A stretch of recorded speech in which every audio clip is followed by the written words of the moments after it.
ఆంధ్రప్రదేశ్లో వైఎస్ఆర్సీపీ అధికారాన్ని కోల్పోయిన తరువాత జగన్మోహన్ రెడ్డిలో అభద్రతాభావం పెరిగిందని, అందులో భాగంగానే ఆయన ప్రైవేటు సైన్యాన్ని ఏర్పాటు చేసుకున్నారని, అలాగే తన ఇంటి ప్రహరీకి కంచెని ఏర్పాటు చేశారు అంటూ రకరకాలుగా వార్తలు వస్తున్నటువంటి నేపథ్యంలో అసలు జగన్మోహన్ రెడ్డిలో అభద్రతాభావం పెరగడానికి కారణం ఏంటి?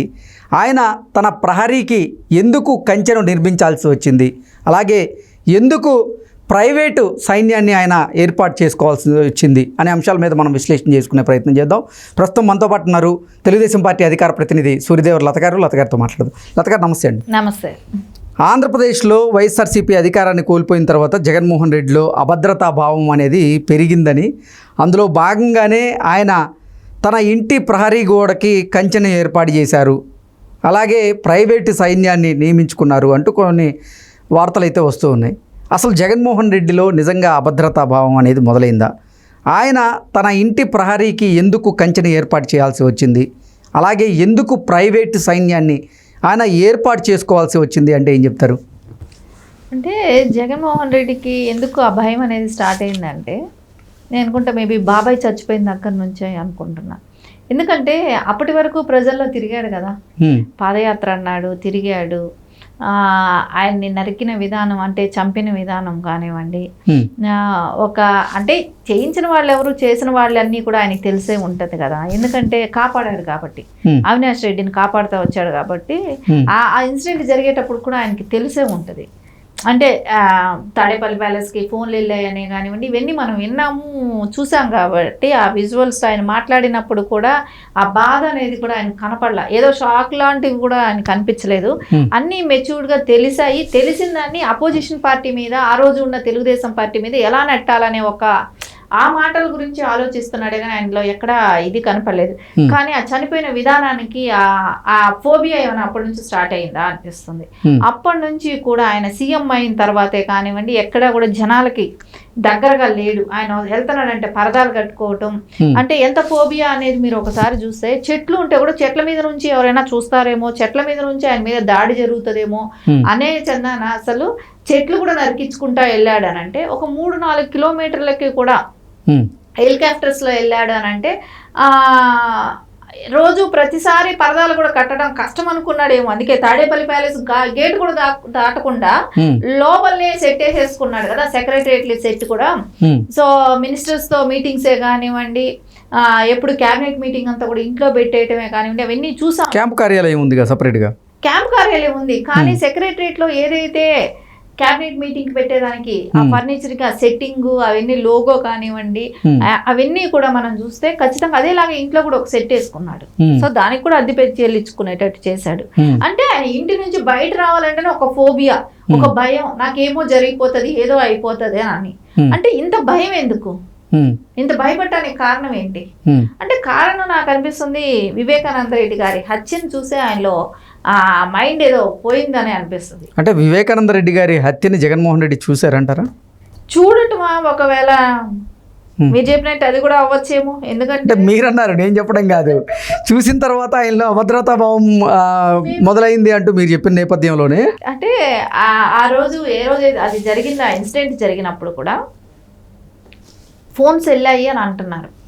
అక్కడ నుంచి ఏదైతే వివేకానంద రెడ్డి గారి హత్య జరిగిన ఇది, ఆ ఫోన్స్ కూడా వెళ్ళాయి అనేది అంటున్నారు. ఒకవేళ వీడియో కాల్ వెళ్ళిందా, సో ఇన్సిడెంట్ జరిగేది చిత్రీకరించారు. మనము RRR గారి ఇన్సిడెంట్ కూడా మనం చూసాం. ఆయన నన్ను కొడుతుంటే వీడియో కాల్లో చూపెట్టారు అవతల అని అన్నారు. సో సేమ్ అలాంటి ఇన్సిడెంట్ ఏమైనా జరిగిందా? అప్పటి నుంచి ఆయనకు ఆ ఫోబియా వచ్చిందా? ఎవరో నన్ను ఏదో చేసేస్తారు, నా పక్కన వస్తే నన్ను చంపేస్తారా, ఇలాంటివన్నీ భయపడతా వస్తున్నాడా అని అంటే అది కూడా అవ్వచ్చేమో అనిపిస్తుంది. అంటే అప్పటి నుంచి ఆయన జనాల్లో తిరగటం అనేది మానేసేయటం జరిగిపోయింది. లిటరల్ గా అప్పటి నుంచి తగ్గుతా వచ్చేసింది. సో పరదాలే కానివ్వండి, ఇవన్నీ ఎందుకు మొన్న ఎన్నికల ప్రచారంలో భాగంగా ప్రజల్లోకి వచ్చారు కదా, ప్రచార సభలు కూడా నిర్వహించారు. ప్రచార సభల్లో భాగంగానే ఆయన మీద విజయవాడలో కూడా రాయితో దాడి జరిగింది కదా. ఆ దాడి జరిగిన తర్వాత కూడా ఆ దాడి జరిగిందని మీరు ఇలాంటి వాళ్ళు మాట్లాడటం కరెక్ట్ కాదండి. ఎందుకో తెలుసా, పాపం ఆ సతీష్ అనే కుర్రాడు బయట వచ్చి లబోదిబోని మొత్తుకున్నాడు. ఆ కుర్రాడిని 2 లక్షలు ఇస్తాంరా, నువ్వు ఒప్పుకోరా అన్నారు. నిన్ను మీద కొడతాంరా, కేసులు పెడతాంరా అన్నారు. అన్ని తెలిసినాక మీరు ఇంకా మీ జర్నలిస్టులు ఇంకా మీరు ఆయనకి ఏదో గాయం అయిపోయింది, ఆయన ఏదో పీక తగ్గిపోయి అంత. అసలు జగన్మోహన్ రెడ్డిలో అంత అభద్రతా భావం పెరగడానికి కారణం ఏంటి? ఇంకోటి 30 మందిని ఒక షిఫ్ట్కి 30 మంది అంటే ఒక రోజుకి 3 షిఫ్ట్లు అంట. 90 మంది అంటే ఒక్క తాడేపల్లి ప్యాలెస్ లోనే 90 మంది అని అంటే ఇంకా ఉన్న ప్యాలెస్ లో ఎంతమంది సెక్యూరిటీ ఉన్నారు? సరే ఇంత 30 మంది ఇంత పెట్టకపోయినా కనీసం 50 మందినా ఉంటారేమో అనిపిస్తుంది.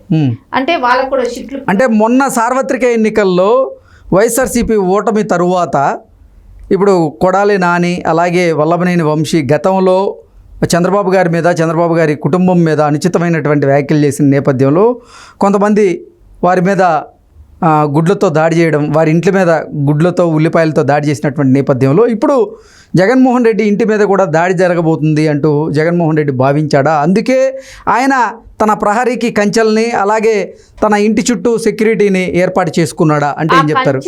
మేబీ ఎప్పటి నుంచో ఉన్నట్టువే నాకు అనిపిస్తుంది. ఎందుకంటే ఆ రోడ్లో కూడా ఎవరు వెళ్ళని పక్షంలో అంత కంచె ఉందనేది తెలియదు.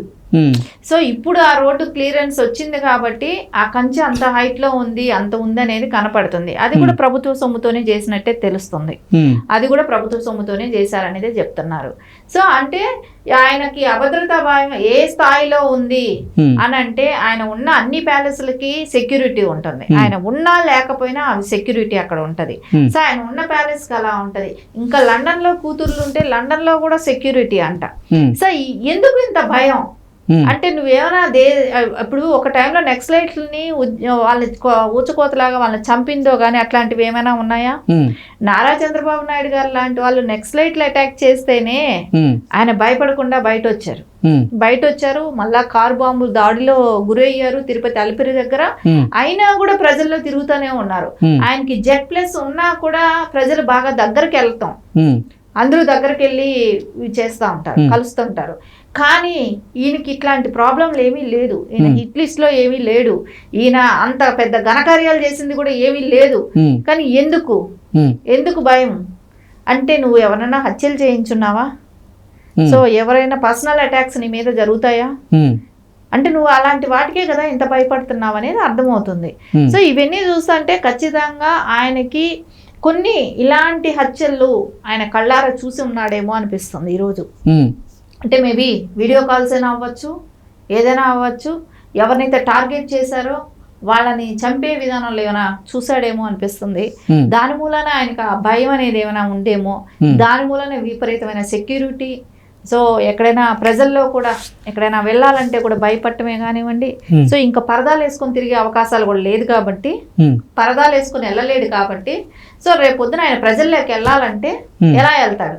ఈయన ఇంత భయపడే వ్యక్తి రేపొద్దున అతను జనాల్లోకి రావాలంటే కూడా మేబీ పులుల్ని బోన్లలో తీసుకెళ్తే ప్రజలు అటు ఇటు ఉండి చూస్తారు. అట్లా ఉన్నట్టు ఈయన ప్రజలకు భయపడుతున్నాడు కాబట్టి ప్రజలు కూడా ఈయన దగ్గరికి రాకూడదు, ఏమీ చేయకూడదు అనుకుంటే ఒకవేళ అలాంటి బుల్లెట్ ప్రూఫ్ లాంటి అద్దాలతో వెళ్తాడా, లాంటి ఇనప చువ్వలతో వెళ్తాడా, ఆయన అభివాదనలు చేసుకుంటూ అనేది చూడాలి. ఎందుకంటే నా వయసు ఇంకా 51 సంవత్సరాలే, నాకు ఇంకా నా శరీరంలో సత్తు ఉంది, నేను పాదయాత్ర కూడా చేయగలను, గతంలో పాదయాత్ర చేసినట్లుగా ప్రజాక్షేత్రంలో ఉండగలను అంటూ జగన్మోహన్ రెడ్డి చెప్తూ ఉన్నాడు. అంటే ప్రజలకు దగ్గరయ్యేటువంటి కార్యక్రమాలు భవిష్యత్తులో ఆయన చేస్తా అన్నటువంటి నేపథ్యంలో మీరు చెప్పినట్లుగా నిజంగా అంటే బుల్లెట్ ప్రూఫ్ ఇలా అన్ని ఏర్పాట్లు చేసుకునే ప్రజల్లోకి వెళ్తాడా?